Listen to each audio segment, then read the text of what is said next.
दिल्ली के अंदर तो तंदूर तक बंद कर रहे हैं। महात्मा गांधी जी कोई कांग्रेस के हैं क्या? पूरे देश के हैं। और भगवान से प्रार्थना है कि 3 साल और आराम से निकाल लें वो। आज 25 साल बाद हम कह रहे हैं कि भाई वो निर्णय, उस समय क्या परिस्थिति थी, आज क्या है, ये तो हमें आज के हिसाब से देखना पड़ेगा। नमस्कार, आप देख रहे हैं अपडेट इंडिया। मैं आपके साथ सोनू ढाका। अभी हम मौजूद है सिविल लाइंस से स्थित टीकाराम जूली जी के आवास पर, जो नेता प्रतिपक्ष है विधानसभा में। अभी हाल ही में राजस्थान की राजनीति में कई मुद्दे हैं जो गर्म हो रहे हैं, और सबसे बड़ा मुद्दा है, देश का मुद्दा बन चुका है अरावली। अरावली को काटे जाने की बात की जा रही है। इसी मुद्दे पर हम सर से जानेंगे आखिर उनके क्या विचार है। नमस्कार सर। नमस्कार। देखिए, अरावली जो है एक प्रकार से पूरे राजस्थान के अंदर फेफड़े का काम करता है। पूरी अरावली का 90% हिस्सा जो है राजस्थान के अंदर है, बाकी दिल्ली है, हरियाणा है, गुजरात है, लेकिन सबसे अधिक हमारे यहाँ पे है।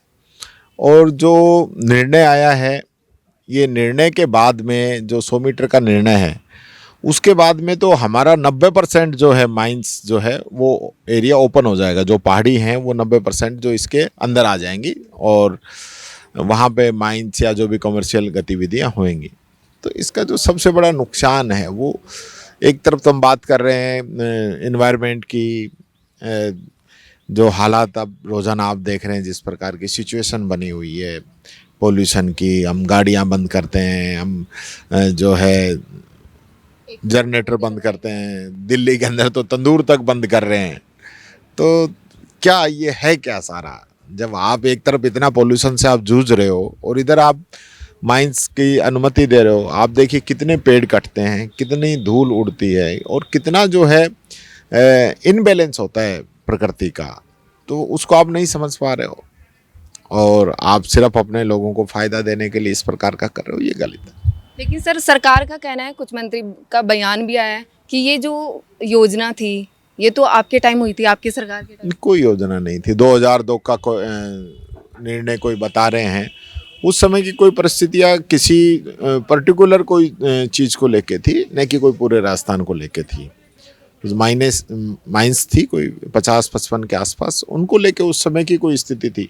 आज 25 साल बाद हम कह रहे हैं कि भाई वो निर्णय, उस समय क्या परिस्थिति थी, आज क्या है, ये तो हमें आज के हिसाब से देखना पड़ेगा। तो सर, अभी जैसे ये बड़ा मुद्दा बनेगा, सोशल मीडिया पर भी छा रहा है, तो इसके लिए कांग्रेस क्या करेगी? कांग्रेस, अभी हम अभियान चला रहे हैं। हमारी नेता सोनिया गांधी जी ने बहुत बड़ा ऑडिटोरियल इसको लेके लिखा है। पूरी कांग्रेस जो इसको लेके चिंतित है। सभी जगह हम अभियान चला रहे हैं। सेव अरावली अभियान के अंदर हम भी पार्टिसिपेट कर रहे हैं। और ये पार्टी से ऊपर बढ़ के है, ये पूरे समाज के लिए, समाज को बचाने वाला जो है ये अभियान है।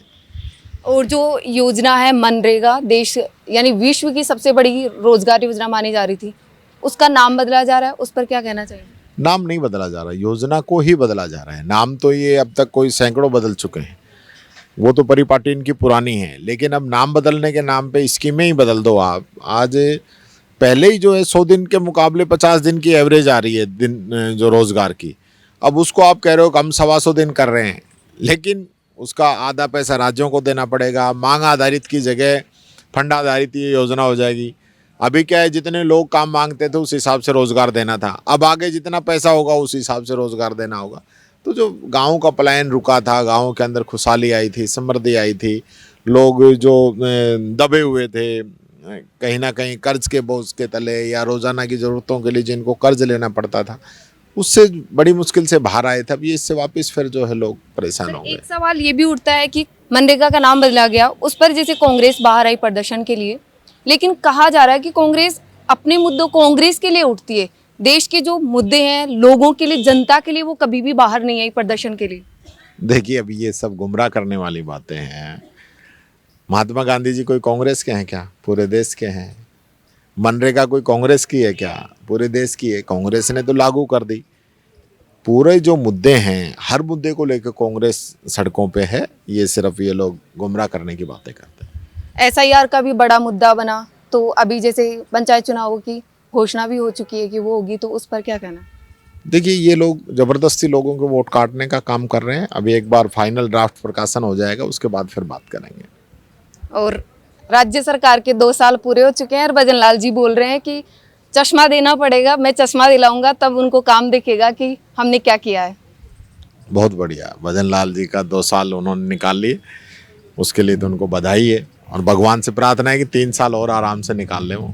जो एक स्टिंग हुआ अभी सदाचार कमेटी की बैठक है, उसमें कांग्रेस की भी अनीता जाटा उस शामिल है, तो इस मुद्दे पर कि भ्रष्टाचार है वो देश में मतलब सभी विधायकों में ये बढ़ता जा रहा है या देखिए, सभी विधायक नहीं कह सकते आप। इसके अंदर जिस प्रकार से तीनों जो विधायक आए हैं वो मैं समझता हूँ राजनीति में इस चीज़ की कोई जगह नहीं है। अब बाड़ी खेत को खाएगी तो बचेगा क्या। हम सब लोगों की ये जिम्मेदारी है कि हम भ्रष्टाचार रोकें, और अगर हम खुद ही भ्रष्टाचार कर रहे हैं तो फिर कोई उपाय नहीं है। तो इस अगर पे सख्त एक्शन लेना चाहिए। मैंने मुख्यमंत्री जी से भी कहा है, मैंने स्पीकर साहब से भी कहा है कि इसमें तुरंत एक्शन हो और पूरी जांच की जाए, और उसके बाद इस प्रकार से सजा मिले कि भविष्य में ऐसी पुनरावृत्ति नहीं हो। लेकिन कांग्रेस क्या एक्शन लेगी अगर ये सही साबित हुआ तो? कांग्रेस एक्शन लेगी। सबसे पहले हमने नोटिस दिया है, सबसे पहले इससे बड़ा एक्शन भी लेगी कांग्रेस। हमने अभी समय दिया हुआ है, उसमें शायद 1-2 दिन का समय है, उसके बाद कांग्रेस एक्शन लेगी। राजस्थान की राजनीति और देश के मुद्दों पर हमने बातचीत की, साथ ही हमने जाना कि भजनलाल सरकार के 2 साल पूरे हो चुके, उन्होंने कैसे काम करवाए और टीकाराम जूली ने अपने पॉइंट ऑफ व्यू रखे कि कैसे भजनलाल सरकार है वो देश की जनता को, राजस्थान की जनता को गुमराह कर रही है। ऐसी ही लगातार अपडेट्स के लिए देखते रहे अपडेट इंडिया। मैं आपके साथ सोनू ढाका, जयपुर।